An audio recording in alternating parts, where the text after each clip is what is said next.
আসসালামু আলাইকুম গাইস, আশা করি সবাই ভালো আছো। আলহামদুলিল্লাহ আমিও তোমাদের দয়ায় ভালো আছি।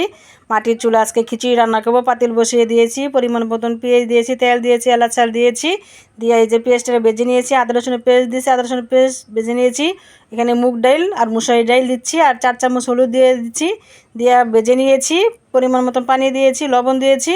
চালটা আগে থেকে ধুয়ে রেখেছি। এখন এই যে চালটাও আমি দিয়ে দিচ্ছি। চালটা দিয়ে কটা কাঁচামরিচ দিয়েছি, দেখো এই তো কাঁচামরিচ দিয়ে একটু নেড়ে চেড়ে দিচ্ছি। দিয়ে এটাকে এই যে দমে বসিয়ে দিব। পানিটা শুকিয়ে গেছে, এই তো দেখো হয়ে গেছে খিচুড়িটা। মাটির চুলা খিচুড়ি অনেক মজা হয়। এখানে অনেক বৃষ্টি হয়, বৃষ্টির ভিতরে রান্না করতেছি।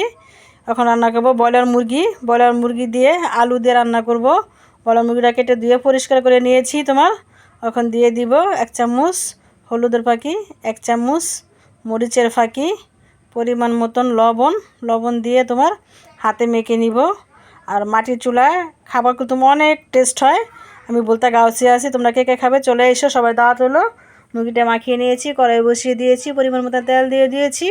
এখন এই যে মুরগিটাও দিয়ে দিচ্ছি। বাহিরে রান্না করতেছি, গেটের বাহিরে। মুরগিটা ভাজা হয়ে গেছে, নামিয়ে নিয়েছি। আলুটা দিয়েছি, আলুটাও ভাজা হয়ে গেছে, এখন নামিয়ে নিয়েছি। দেখো রান্নার জন্য কড়াই বসিয়ে দিয়েছি, দারচিনি দিয়ে দিয়েছি, পেঁয়াজ কুচি দিয়েছি, পরিমাণ মতন ভেজে নিয়েছি। এখন কটা তেজপাতা দিয়েছি, পরিমাণ মতন মশলা কষানোর জন্য পানি দিয়ে দিচ্ছি।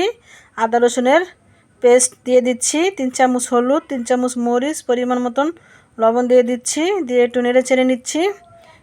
দিয়ে দিচ্ছি জিরার ফাঁকি।